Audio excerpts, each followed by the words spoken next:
আসসালামু আলাইকুম। এখন দেখবেন সংবাদ শিরোনাম। এডিস মশার কামড়ে ডেঙ্গু চিকুনগুনিয়ায় ২০ বছরে দেশে ৩,৫০০ মৃত্যু। আগামী কয়েক বছর আরও বাড়তে পারে প্রাণহানির শঙ্কা। ধীরে কমেছে ভূমিকম্পের আফটার শকের মাত্রা, স্বাভাবিক হচ্ছে পরিস্থিতি। সচেতনতা বাড়াতে স্বল্প ও দীর্ঘমেয়াদী কর্মপরিকল্পনা।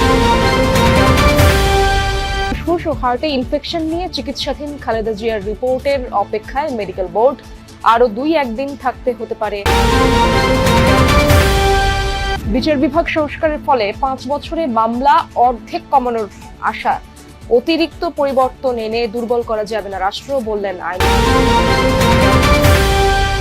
এতক্ষণ দেখছিলেন সংবাদ শিরোনাম, এখন দেখবেন বিস্তারিত। যুদ্ধটা মশা ও মানুষের। মানুষ মশা মারছে, মশাও মানুষ মারছে। তাতে যেন ধরাশায়ী মানুষই। শুধু এডিস মশার কামড়েই দেশে গত ২ দশকে মৃত্যু হয়েছে ৩,৫০০ মানুষের। মৃত্যুর খাতায় প্রতিদিন যুক্ত হচ্ছে নতুন নতুন নাম। এডিস মশার প্রাণঘাতী হয়ে ওঠার তথ্য জানাচ্ছেন ২ বা ৩ মিলিমিটারের এক পতঙ্গ মশা। দেশে ১০০-র বেশি প্রজাতি আছে। সবচেয়ে ভয়ঙ্কর এডিস। একটি এডিস একবারে ডিম পাড়ে ১০০ থেকে ১৫০। কিছুটা লম্বা আকারের ডিম, মাইক্রোস্কোপ ছাড়া খালি চোখে দেখা কঠিন। প্রকৃতিতে বেঁচে থাকে ১ থেকে ২ বছর। পানির সংস্পর্শ ছাড়া এডিসের ডিম ফোটে না। উপযুক্ত পরিবেশে ২ দিনে ডিম থেকে বের হয় লার্ভা। ৫ থেকে ৭ দিন লাগে লার্ভা থেকে পিউপা হতে। একই সময় পর পিউপা থেকে হয় পূর্ণাঙ্গ মশা। একটি মশা বাঁচে ১৫ থেকে ৪০ দিন। নারীর তুলনায় পুরুষ মশা কম বাঁচে। পুরুষ মশা কামড়ায় না। মশার খাবার ফল ও ফুলের রস। ডিম পাড়ার আগে প্রোটিন ও আয়রন পেতে রক্ত খায় শুধু নারী মশা। মশা থেকে ছড়ায় ৮টি রোগ: dengue, chikungunya, Zika, malaria, yellow fever, West Nile, filariasis ও জাপানি এনকেফালাইটিস। মশা কামড় দিলে রোগ হয় না, বহন করতে হয় সেই রোগের জীবাণু। আক্রান্ত ব্যক্তির শরীর থেকেও জীবাণু পায় মশা। আবার জীবাণুবাহী মশার কামড় থেকেও জীবাণু যায় মানবদেহে, যা সুপ্ত থাকে ৩ থেকে ৫ দিন। মশা এবং মানুষের যে যুদ্ধ, সেটা আমি যদি বলি যে একটা endless journey. As a human being হিসেবে আমরা যত টেকনিক অ্যাপ্লাই করছি বা নতুন নতুন ইনোভেশনের দিকে যাচ্ছি ফর দেয়ার সাপ্রেশন, তারাও কিন্তু ক্লাইমেটের সাথে, এনভায়রনমেন্টের সাথে এবং আমাদের যে বিহেভিয়ারাল প্যাটার্নের সাথে they are also changing their pattern. আচ্ছা, পৃথিবীর সবচেয়ে প্রাণঘাতী প্রাণী কি? বাঘ, সিংহ, হায়েনা বা সাপ? কোনোটিই না। আফ্রিকা সাফারিজের করা ২০টি প্রাণঘাতী প্রাণীর তালিকায় প্রথম নামটি মশা। বিশ্বজুড়ে বছরে ৭ থেকে ১০ লাখ মানুষ মারা যায় মশার কামড়ে। অথচ মানুষ মশার চেয়ে ৪০০ গুণ বড় আর ওজনে ৩০ লাখ গুণ ভারী। তবুও মানুষ যেন অসহায় ছোট্ট এই পতঙ্গের কাছে।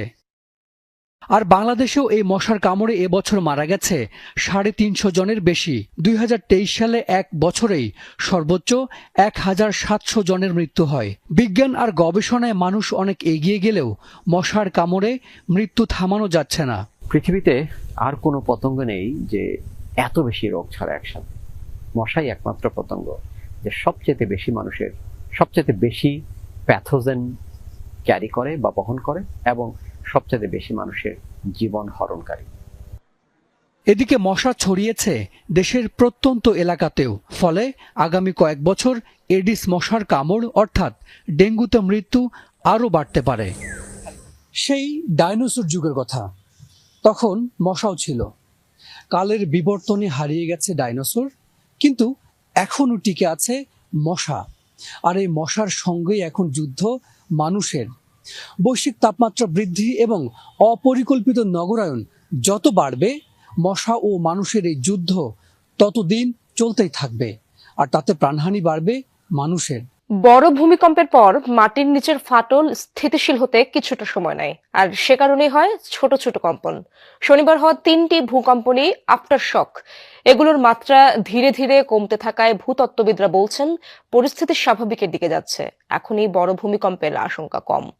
তবে টেকটনিক প্লেটগুলোর ঘর্ষণের কারণে বড় মাত্রার ভূকম্পের ঝুঁকিতে রয়েছে বাংলাদেশ। আতঙ্কগ্রস্ত না হয়ে সাধারণ মানুষের সচেতনতা বৃদ্ধি আর সরকারকে স্বল্প ও দীর্ঘমেয়াদী প্রস্তুতি নেয়ার পরামর্শ দিয়েছেন বিশেষজ্ঞরা।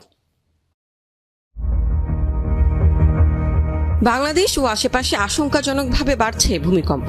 3 দিনে 5টি ভূমিকম্পের মুখোমুখি দেশ। 2022 সাল বাদে গত 5 বছরে ক্রমান্বয়ে বেড়েছে এর সংখ্যা। বাংলাদেশে ভূমিকম্প উৎপত্তি জোন 2টি। একটি ডাউকি ফল্ট জোন, যা ময়মনসিংহ সিলেট হয়ে ভারতের করিমগঞ্জের দিকে গেছে। আরেকটি সাবডাকশন জোন, অর্থাৎ ইন্ডিয়ান ও বার্মা প্লেটের একে অপরের দিকের সংকোচন। এর বাইরে আছে বেশ কয়েকটি ফল্ট জোন। এই জোনে ছড়িয়ে আছে সাব ফল্ট জোন। বার্মা প্লেটের নিচে তলিয়ে যাচ্ছে ইন্ডিয়ান প্লেট। ইন্ডিয়ান ও বার্মা প্লেটে চাপের কারণে মধুপুর ফল্ট জোনে 5.7 মাত্রার ভূমিকম্প সৃষ্টি হয়েছে শুক্রবার।